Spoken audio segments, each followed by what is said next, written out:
Hi friends, Hariom homeopathic में आप सबका स्वागत है दोस्तों।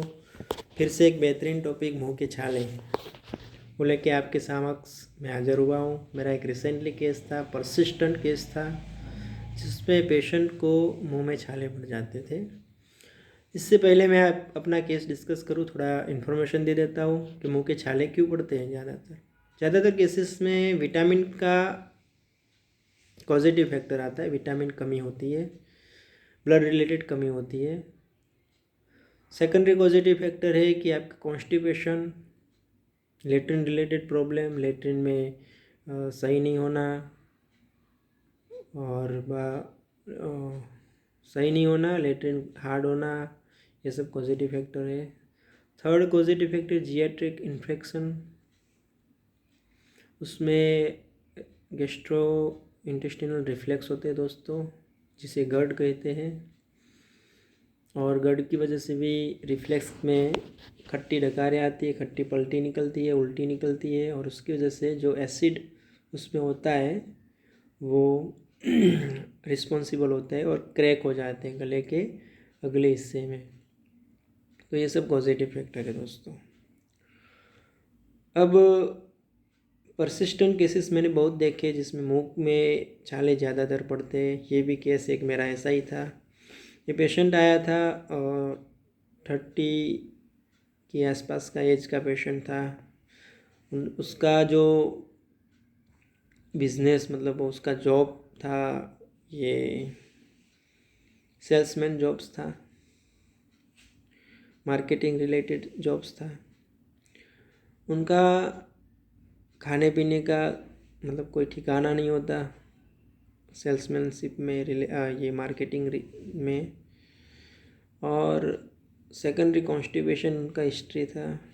थर्ड के आउट ऑफ होम, मतलब घर के बाहर रहने की वजह से इनको बाहर का खाना, ज़्यादातर बाहर का खाना पड़ता था, इसलिए भी ये पॉजिटिव फैक्टर था।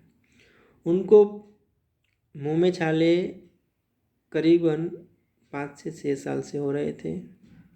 उनकी टंग मैंने देखी तो उसमें स्मॉल स्मॉल इरप्शन थे।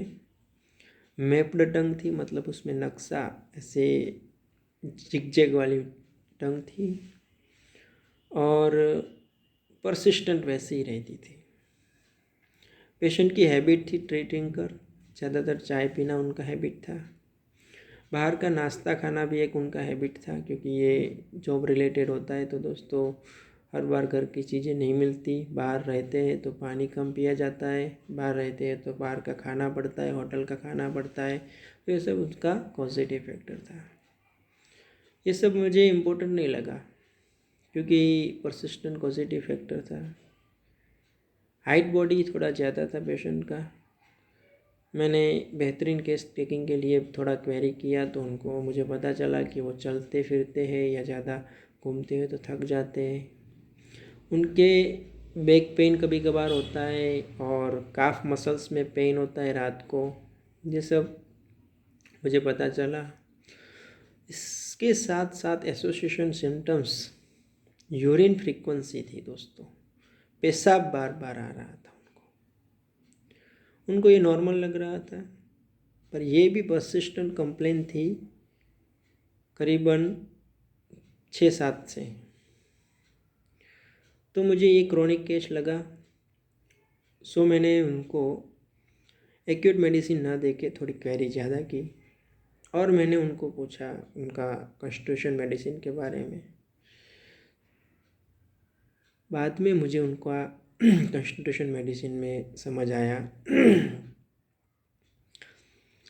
उनका ब्लड रिपोर्ट भी हमने करवाया, सब नॉर्मल आया, कोलेस्ट्रॉल लेवल सब नॉर्मल आया, सिर्फ यूरिन यूटीआई इन्फेक्शन आ रहा था और कुछ नहीं था दोस्तों। तो इनका जो पॉजिटिव फैक्टर था पानी कम पीना और जो होटल में खाना था, वो सब पॉजिटिव फैक्टर था। फिर मैंने उनको स्वभाव के बारे में पूछा, क्योंकि हमें मेंटल सिम्टम्स ज़्यादा लेने ज़रूरी होते हैं। तो थोड़ा इगोइस्टिक टाइप का उनका था। सेकेंडरी ज़्यादा देर खड़े रहने से उनको दिक्कत आ जाती है, मतलब ज़्यादा देर खड़े नहीं रह सकते वो लोग। और थर्ड, रेस्टलेस माइंड था थोड़ा, और थोड़ा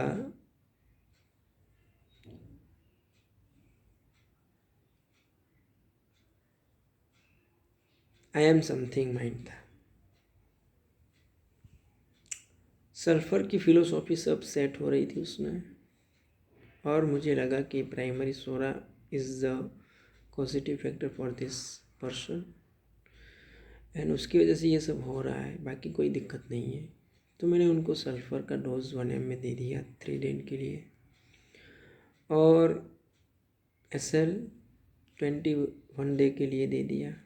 और हनीमैनियन मेथड के अनुसार हमें सप्लीमेंट भी देना होता है कभी कभार, तो मैंने विटामिन का सप्लीमेंट भी दे दिए साथ में।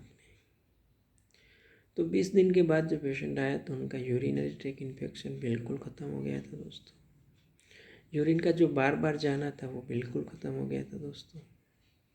मुंह में जो छाले पड़ रहे थे वो अभी नहीं पड़ रहे थे। तो ये केसेस हम जिसको परसिस्टेंट समझते हैं, अगर राइट मेडिसिन आ जाए तो परसिस्टेंट इतना जल्दी रिजल्ट देगा ये हमें सोच भी नहीं सकते दोस्तों। मैंने यहाँ पे पूरा केस डिस्कस नहीं किया दोस्तों, क्योंकि होम्योपैथी में केस डिस्कस करना मतलब इतनी सिर्फ समझाना या सल्फ़र को रिप्रेजेंट करना ये सब नहीं होता दोस्तों। यहाँ पे मेरा एक ही एम होता है कि हमने मेडिसिन देने के बाद पेशेंट की जो रिफ्लेक्स थी वो कैसी थी, कितना रिस्पॉन्सिबिलिटी थी, कितना रिस्पॉन्स मिला है, वो था। मेरा ये वीडियो बनाने का एक ही एम है कि लोग होम्योपैथिक में आए, जाने, समझे और उसका यूज़ करें। और होम्योपैथिक हमें अपना हेल्थ वापस ला के देती है। उनको ट्रस्ट नहीं था कि ये homeopathic this medicine will be work और नॉट, बस उन्होंने सुना था। फिर मेरी विज़िट के बाद उनको ट्रस्ट आ गया, और एक ही विज़िट में उनको जितना रिस्पॉन्स मिला तो बेहतरीन समझ गए कि नहीं, that's the homeopathic work, that's the magical work. तब हमें बहुत खुशी होती है दोस्तों होम्योपैथिक एज ए डॉक्टर कि हमारा पेशेंट खुश हो रहा है, उसकी जो प्रॉब्लम थी ख़त्म हो रही है।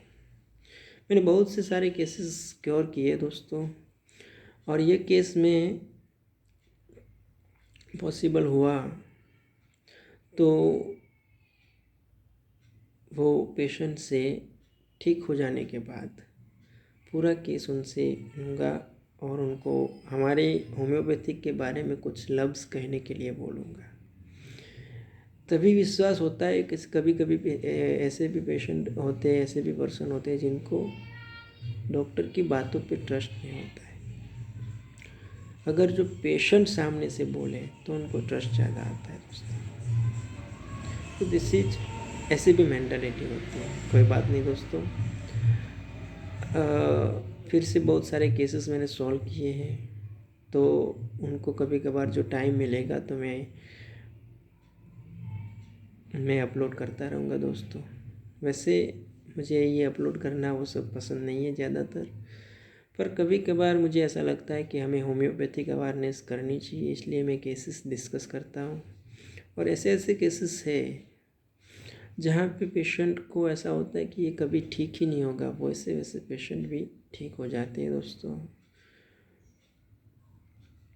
सो आपको मिलके खुशी हुई दोस्तों, और हरिओम होम्योपैथिक की ओर से आप सबको ढेर सारी शुभकामनाएँ। आपका आने वाला साल बेहतरीन रहे, ऐसी शुभकामनाएँ दोस्तों।